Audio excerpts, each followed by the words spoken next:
మొన్ననగా జరిగిపోయిన దాడి భారతదేశం ఏం చేయట్లేదు రేపు పొద్దున ఏదైనా చేస్తే ఏ కోర్టు జోక్యం చేసుకుని యుద్ధం ఆపేయమంటదేమో అని డౌట్ కూడా ఉంది. లేకపోతే వీళ్ళందరూ ఎందుకు చేసామంటారు అనేది ఇంతకుముందు కూడా చూసాం. లేకపోతే మా కాగితాలు పట్టరండి, పాకిస్తాన్ వాళ్ళతో రాయించి సంతకం పెట్టించుకురండి అని చెప్పేటటువంటి వాళ్ళు కూడా మన మధ్యలో ఉన్నారు. కాబట్టి ఇక్కడ పాయింట్ ఏంటంటే ఒకేసారి వెళ్ళిపోయేసి పిచ్చి కుక్కలాగా మీద పడటం కాదు యుద్ధ వ్యూహం అంటే. తెలివి ఉండాలా, చతురంగ బలాలని దెబ్బతీయాలా. చూడండి, నరేంద్ర మోడీని క్లియరెన్స్ ఇచ్చాక ఏం జరుగుతున్నాయి? బెలూచ్లో తిరగబడుతున్నారు, తెహరీకి తాలిబాన్ వాళ్ళు పక్కన భూభాగాన్ని స్వాధీనం చేసేసుకుంటున్నారు, ఇమ్రాన్ ఖాన్ గ్రూప్ రోడ్డెక్కి గొడవలు చేస్తోంది, అదే సందర్భంలో సింధు పంజాబ్ ప్రావిన్స్లో గొడవలు జరుగుతున్నాయి. ఇంకొక వైపున పీఓజేకేలో రెవల్యూషన్ బిగినైంది, స్వతంత్రం కావాలి మాకు, లేదా మేము భారత్లో కలిసిపోతామని.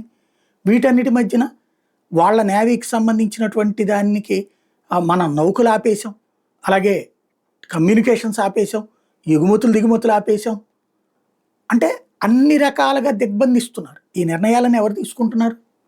మోడీ సర్కార్ తీసుకుంటుంది కదా. ముందు శత్రువుని బలహీనపరచాల, తన బలాలకి తను కన్ఫ్యూజ్ అయిపోవాలి, కన్ఫ్యూజన్లో పెట్టి కొట్టడమే చేసేటటువంటి ఎత్తుగడ.